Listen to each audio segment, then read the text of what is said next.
ప్రస్తుతం బీఆర్ఎస్ అని పిలువబడే ఈ టీఆర్ఎస్ పార్టీ అసలు ఎలా పుట్టిందో తెలుసా?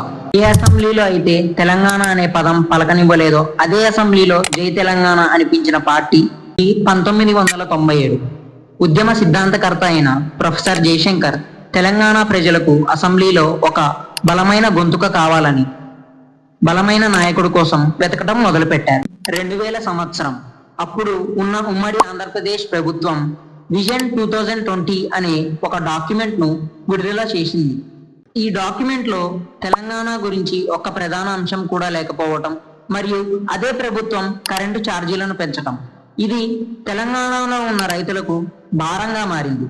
దీనిని వ్యతిరేకిస్తున్న కేసీఆర్ గారిని గమనించి ప్రొఫెసర్ జయశంకర్ గారు కేసీఆర్ గారిని కలిశారు.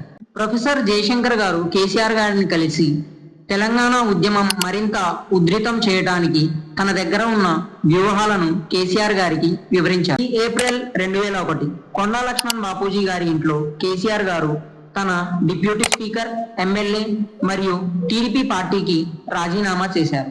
అవసరమైతే తెలంగాణ కోసం తన ప్రాణాలను సైతం అర్పిస్తానని, తెలంగాణ రాష్ట్ర సాధనే తన లక్ష్యంగా పెట్టుకొని 10 జిల్లాలతో గులాబీ జెండాను రూపొందించి మొట్టమొదటిసారిగా టిఆర్ఎస్ పార్టీని ఆవిష్కరించారు. ఈ పార్టీను ప్రారంభించిన 15 రోజులలోపే 9 లక్షలకు పైగా సభ్యత్వాలు ఈ పార్టీలో వచ్చాయి. ఆ తర్వాత ఎన్నో సభల్లో కేసీఆర్ గారు తెలంగాణ వచ్చుడో కేసీఆర్ సచ్చుడో లాంటి మాటలు నినాదాలు వాడి ప్రజలకు తెలంగాణ తెచ్చుకుందాం అనే ఒక ధైర్యాన్ని ఇస్తారు. తను ప్రజలకు ఇచ్చిన మాట ప్రకారమే తెలంగాణ కోసం పోరాడి చివరికి జూన్ 2, 2014 తెలంగాణ రావడానికి కేసీఆర్ గారు మరియు టిఆర్ఎస్ పార్టీ కీలక పాత్ర పోషించాయి. ఇది కేవలం ఒక రాజకీయ పార్టీ కాదు, తెలంగాణ గొంతును అణిచివేయాలి అనుకున్న వారి నోళ్లను ముగించిన పార్టీ. గల్లీలో తెలంగాణ అనే పదం వినిపించకుండా చేద్దాం అనుకున్నారు, కానీ ఈ పార్టీ ఢిల్లీ దాకా జై తెలంగాణ అని వినిపించేలా చేసింది.